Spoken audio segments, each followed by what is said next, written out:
Hey guys, and welcome back to Okami. We have come to the Moon Cave to rescue Kushi from Orochi, and I'm interested to see how this dungeon differs to the other two we've gone through thus far, mate. So what can we look forward to here? Well, ultimately, you can look forward to... Well, it's not exactly non-linear gameplay, but it feels like it because you've got this massive, open... central hub area, and we're going to be going through all different rooms off to the sides of it. It's once again one of those things of the dungeon is very much a functioning location. Right. That you then work your way around, and it's really quite fascinating, and it's actually just a really fun dungeon to play because it's so big and you get to see so many different parts of the place. It's just a lot of fun, and also look at that massive pot, it's huge. What are they cooking in that thing? Well, that is Orochi's appetizer. Ah, okay. I should really read the text when it pops up on the screen. I mean, it would help, but yes. Also, look, thank God we have a save mirror. Oh. So basically, that is why they put the gates outside, because you had all those cutscenes, then you had another fight with an enemy that you weren't necessarily expecting to take down, and might provide a bit of a challenge. I wouldn't really say it's going to provide much of a challenge, but it might do. So I think they were just trying to be good for you, because you weren't going to be able to get to a save mirror until you got in here. Oh. Okay. Yeah, the chef kind of fell into his own soup. Well, I doubt Orochi would care, honestly. He'd swallow the imp whole without even noticing. I quite like the chef, Ijimi. Like, just a very nice imp, because it's all about tender loving care with this imp. Well, I guess they're trying to show there's good and evil on both sides, and we're still wearing the mask. Oh my god, that's hilarious. We're going to be wearing this mask throughout the entire dungeon. That's the only thing keeping us from being thrown in that pot along with the chef, really. So it just makes sense. Yes, basically, we've got to help out with this, because ultimately Orochi's not going to eat Kushi until he has his appetizer. Right. And also we're not going to be able to get to Orochi until we've sorted out this appetizer, because we kind of need it to get up to where he is. Okay. So even though we're sort of helping to bring Kushi to her doom, it's also a necessary evil to be able to go take on the beast. There we go. Let's move forward, and another Twilight Princess comparison that I'm going to have to make. In this dungeon, the Moon Cave, we must collect food ingredients in order to create a meal to move forward. What happens in, the Ice Mansion or something along those lines? Yeah, I know exactly the one you mean. I can't remember the name of the bloody thing. Is it like Snow Peak Mansion? It's Snow Peak, yeah, because I think Snowhead was Majora's Mask. They're kind of interchangeable to me, honestly, but you make a soup in that Twilight Princess dungeon, and once that's done, the Yeti's wife basically opens the bedroom, and you fight her because she's possessed and whatnot by the Twilight Mirror, and bada bing, bada boom. So yeah, it's the Snow Peak Ruins, that's what it's called. There you go. Amazing dungeon, by the way. Oh, definitely. I mean, the thing that's actually quite fascinating about it is that, so I've told you about Game Maker's Toolkit before in the Boss Keys series. Yes, yeah. Well, that was one of the dungeons that was actually brought up, because it gives you the illusion of being quite open, and in comparison to actually most of the other dungeons in the game, it is relatively open, but it's still very linear in how you progress through it. Right, yeah. If you look at it on a map, it's very simple. If you get a key, you go through the one door that you can access, and all the way through to the end of that and then back again, then another door opens and you go through that route and that sort of stuff. So while it's a really fun dungeon, it's not necessarily as amazing as we necessarily thought it was initially, but that's all fine. Damn man, the life bees are kicking ass in this dungeon. Well, you see, that's because they're quite powerful and they're quite awesome. Oh shit, god damn. So the imps don't think anything strange of this, of us going through and killing them? Well, you see, it's because sort of they all fight each other, I think, anyway. Oh, okay, infighting. Makes sense. And also considering we need things like an ogre liver and horns and all sorts of stuff, it's kind of just like, they must do this anyway. Oh, yeah, of course, yeah. But also, actually, I don't think many, if any, of the ingredients that we get are from imps, per se. They are from enemies that are slightly different. And actually, we meet a whole bunch of new enemies throughout this dungeon. Neat. So, there's a lot of new stuff here, and I do find it to be a really fun dungeon. You just go through so many different little areas, and there's sort of so many different elements going on here. So we're getting to use a bit of water, a little bit of vine. We're going to get a brand new brush technique in here, because obviously we're in a dungeon, we're going to get a brush technique. Of course. Any wind antics going on in here? I'm pretty sure we do use a bit of wind at some point. Well, actually no, I know we use a bit of wind at some point. I was going to say, you recorded the game, mate, and you played it through before. Well, you see, as I said, it's a long time since I've actually played the game. Oh, whatever. And a long time since I did the original commentary, but I quickly skipped forward to the end of this part to make sure where we were with things, because Tom didn't want spoilers.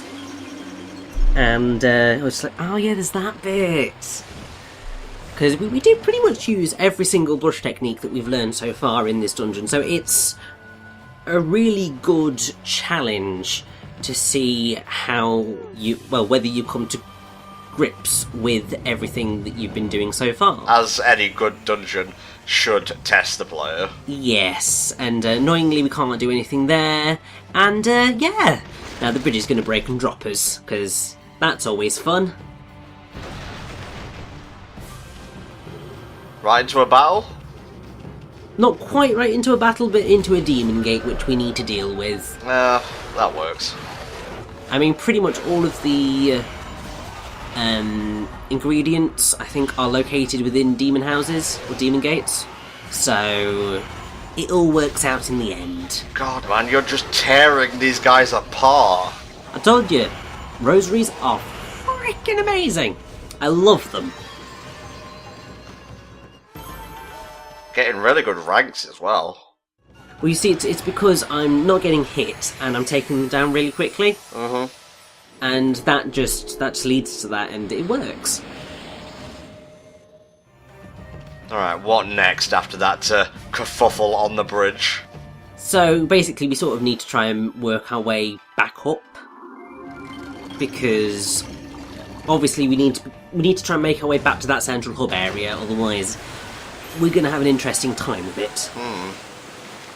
Because we'll just get stuck. But it's fine, because actually coming down here has meant that we can drain the water from the central area, and it now means that we can actually get into that bottom bit, which is where we're going to be able to unlock stuff, which is great.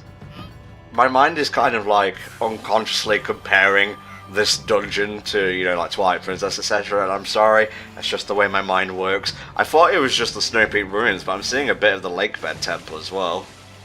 Well, to be fair, you're going to see probably a lot of different types of dungeon, because we're going to get an area that's quite sandy. Mm-hmm. We're going to get an area that's quite icy. I'm pretty sure, well, I can't quite remember, but I think there might be an area that's a little bit fiery. It varies. Like, you get, as I said, a whole bunch of different elements, and you do get to use all of the techniques that you've learned so far throughout the game. Oh, that's right up my alley, mate. How do you feel when it comes to you know, tropifying dungeons and whatnot in RPGs. Do you like the standard, like, fire, water, ice, or do you like it to be a bit eclectic?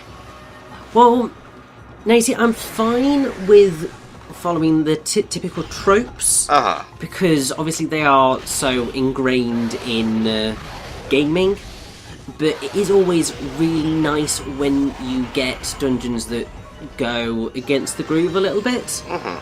And it's why I do really quite like Okami's dungeons, because even though they do often fall under those trope categories, because you get the specific brush power up and yada yada yada yada yada. Right.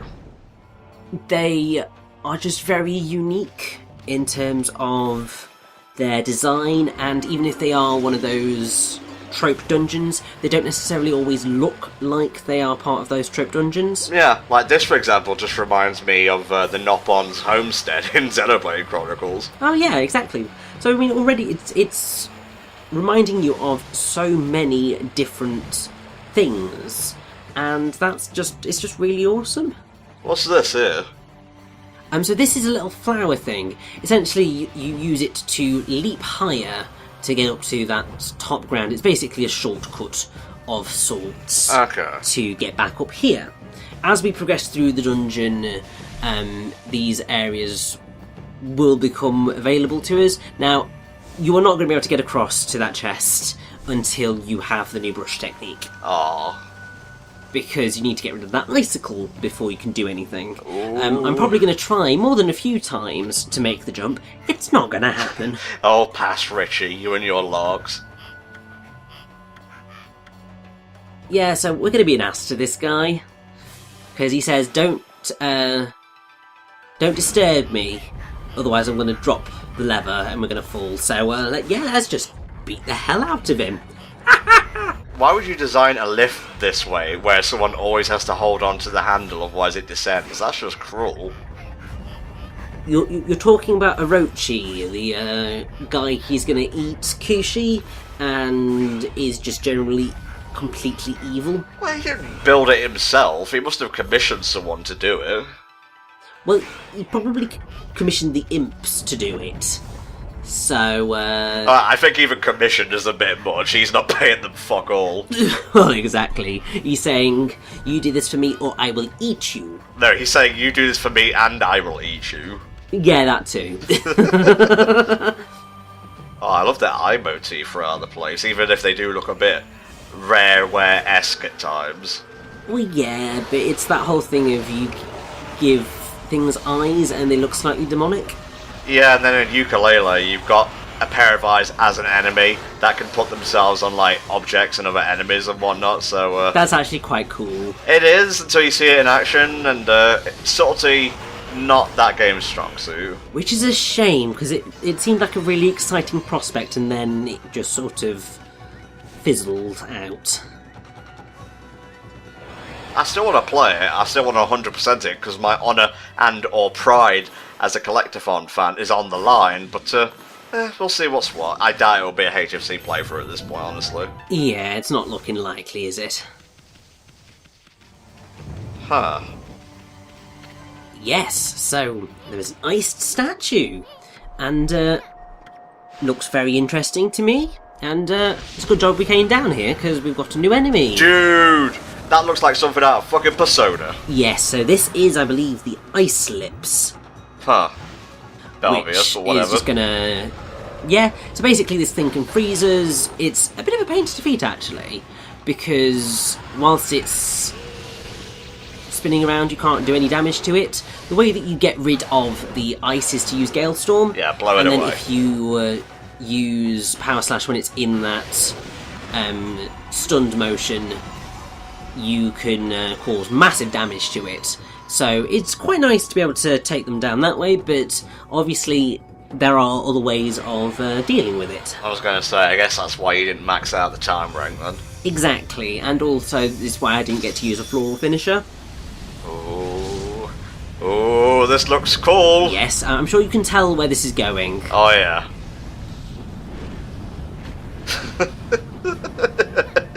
That mask is hilarious. I know, it's just so amazing. I love any chance when you get to draw stuff onto masks in this game, because it's just so much fun. Alright, let's see what divine deity we're dealing with this time. Well, I'm sure you can probably figure it out. Okay, from, yeah, the I get statue. it. Mr. Pedant, it's going to be a phoenix. Yes. Although, to be fair, it's sort of more of a rooster phoenix. Of course, the Chinese zodiac makes sense. So obviously we've been going along that pathway, but obviously this is a phoenix because it needs to be fire-based. But it does look very much like a rooster. It looks fucking cool, man. I don't care what designation you give it. I do really like Moegami because that's what his name is. The Moe is derived from Moeru, which is to burn. Oh, okay. I was thinking more like Moe. Yeah, I thought you probably would. But no, it's... This dude is my fucking stand. Yeah, he's the god of burning things. Oh, yeah. But he's actually... Like, his design is comprised of many different types of bird, essentially, so... He's got a bit of the forest fowl about him. You've got the extended wingspan of an albatross.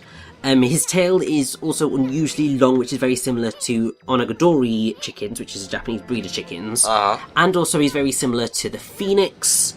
And you've got a look sort of like the Sarama chickens. And all sorts of stuff like that. But also, there's actually quite a fun link between roosters and phoenixes. Oh, yeah. Because sometimes the phoenix replaces the rooster in the Chinese zodiac, and that's why the phoenix is sometimes called Kunji, which is August Rooster. Which is actually quite nice as a way of bringing those two things together. Man, we've got a ton of brush techniques right now. Are we, like, nearing the limit of what you can learn in the game? Well, we are certainly nowhere near done, I can tell you that much. Well, I was talking merely about abilities, not plot progression. Well, right, so there are a grand total of... I'm pretty sure it's 13 brush gods in the game. I'm going to feel really bad if I've cocked that up. Well, I think 12 would be the better number if we're going by the Zodiac. Ah, yeah, that's it. So there's 13 including army, so one, just counting on Wikipedia. Yeah, so there's 13 brush gods in total, army being one of the brush gods. Okay. And we have collected... Well, we've collected the majority of them at this point, but there are still 4 missing. Huh. That's okay, I think that's a fair amount. I think so too. I mean, the whole thing is that Okami does really front load its brush techniques. Yeah. Because, I mean, I'll explain a little bit more what's going on with that, and why I think that's the case. But I want to get to the end of this session and into the next recording session before I make that clear. Very, very dubious. Is it something to do with development, Mr. Ritchie? Oh no, it's naffle to do with that. It's just... it's something to do with the game that I don't want to spoil. Okay, I'm going to put that on the table, it's going to remain there, we'll come back to it later. It will... I promise it will make sense.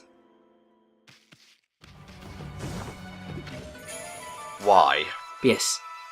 Well, it's because it's one of the ingredients that we needed, so... Creepy. Creepy's all hell, yes, but it's fine. We can deal with it. If you go into a battle and there is a torch or something nearby, can you use that on the enemies in the battle? Yes, you can. I was wondering why you didn't, actually. Well, basically it's because I was waiting for the end of the battle, because I wasn't paying a huge amount of attention towards the end of the battle, because I think I might have used them to get the floral finisher off on them. Fair enough. But yeah, it's just... It depends on the battle, because obviously some enemies are weak to the fire, so sometimes you will want to use it to harm them, other times you won't. It'll just depend, and Moegami's ability of Inferno and that sort of stuff is actually also one of the weaknesses that the Spider Queen has. Oh, okay. Obviously, when we were actually in the Spider Queen battle, we couldn't do anything about it, but it is actually something that she is weak to. That screams to me we'll be refighting bosses at some point, a Capcom staple. You are quite on the money. Well, you know, that's not really a spoiler, it's something a lot of games utilise to pad out the runtime. Well, exactly, and also it's a Capcom game from that era of gaming. Yeah, I'm not saying it as a negative, by the way. Don't jump down my throat there. Oh, definitely not. I would say Okami's boss rush is... I have mixed feelings about Okami's boss rush. Largely just because it does make you fight some bosses that you will have fought a couple of times already. Oh, okay, so even more redundant. Yeah, so it's not ideal, but it's still a pretty fun thing because it shows you just how far you've come in terms of your abilities and your power. So it still works out in the end. Oh, okay, so we've got fire and ice in a single battle here. Yes, and this is also really cool because you can use the fire eye to hit the ice lips, which is just so much fun. The visual effects on fire and just elemental stuff in general is amazing for what you gotta remember was essentially a PS2 game to begin with. I think it's because they did such a good job on the art design that even though like the flame effects are ultimately 2D, it works entirely in this context, and it just looks amazing. And also, I don't know why the floral finisher for the Fire Eye is Gale Storm, but for some reason it is, so whatever, I will take that. The rankings say you're the victor there, mate, so don't worry about it. Have you maxed out your yen? I have indeed, so at some point I'm going to have to upgrade my wallet. I mean, it's fine, because I don't really have anything major to be buying at the minute. But it is certainly something that I'm going to have to do in the near future. There's a key for another one of those nightmare locks. Yes, one of the locked doors. Annoyingly, we can't get any of the chests in here, but it's a room that we will have to remember for later. Okay. And I can tell you now, I'm probably going to get lost trying to find this room all over again, because I am an idiot. Oh dear. Someone's not happy. Well, yeah, he's waiting for his appetizer, so and he wants to chow down on Kushi, and the chef's taking his bloody time with sorting out that appetizer. These things are very delicate. We have to arrange them particularly so the flavour becomes all that more succulent. Exactly. You've got to make sure you've got just the right ingredients in there with just the right amount of herbs and spices and all of that. And I told you we were going to come up against a sandy room at some point. So you did. For some reason there's a clover that grows here. Why? I don't know. But yeah, this is a clover that you can miss. So get it now. Because you are never going to be coming back to the Moon Cave once we're done here. Oh, does it lock you out after the fact? Basically, yes. Oh, At least that's I'm pretty shitty. sure it does anyway. That's shitty. Skull Dunes would be a cool name for a dungeon in and of itself, by the way. It would indeed, and I don't like this room. You can probably tell why.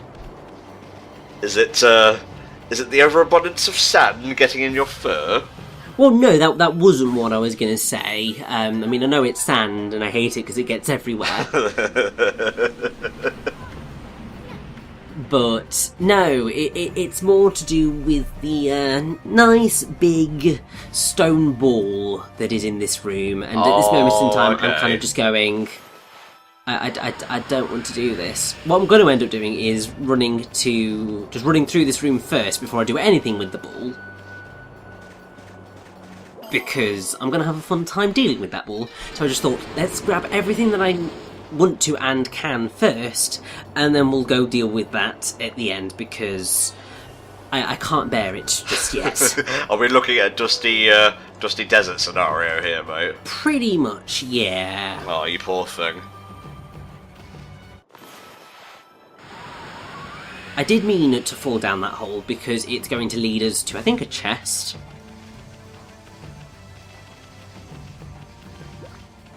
There is a purpose to falling down some of the holes, but you don't want to fall down all of them because you're not really going to get much. Alright, let's get this song and dance over with then. I'm feeling your pain for you right now, mate, because the previous two ball trials weren't great, but this one looks infinitely more nightmarish. Well, yes, because here's the thing. You can't actually run into the ball to get it to move. Huh. You need to use Gale Storm to push it along. And yes, that is as annoying as it sounds. Yeah. I mean, already you've seen that I'm not necessarily as well, no, actually, no, it seems you can actually push the ball with your head, but it's very slow, and it's very easy to drop it into a hole. So they expect you to utilise Gale Storm, is what you're saying? Basically. And also, obviously, you will have to use Gale Storm at that point with the bridge, because otherwise you're not going to be able to see where the hole is. And it's so slow and just so painful because you can get so far along and then it will just fall off the side and you're just like, no! Those are the worst kinds of minigames, mate. It's just so insanely frustrating. No, don't you do it! Yeah, you can see I'm just going, position yourself properly. I'm surprised that didn't blow the ball off the sand dune, actually. Well, it seems like Gale Storm's not doing a whole lot, which is probably for the best, to be fair. Yeah. Otherwise, this would be even more hellish. Oh, slow and steady, mate, you've got this. Basically, that is the way to get through this, is just slow and steady, and then once you've gotten to this bit, you're okay. Like, there are no pits, it's all good and it's all safe. Oh, I can make this even more nightmarish. You want to hear my suggestion? What? The ball degrades over time, so you've got a limited number of hits. Oh, do not even joke about that, Tom. Oh. But anyway, that is effectively our halfway point through this dungeon. Nice. So let's go to the merchant and let's hopefully buy a whole load of stuff because I've got the yen to spare. Oh, you can buy mermaid coins now. Indeed I can, which is brilliant. Yeah, get some holy bones. We're a dog, we need to keep stocked up on bones and whatnot, and I guess that'll do us for today. Sorry to leave you guys on a cliffhanger. Come back next time to see the rest of the Moon Cave dungeon. See you then.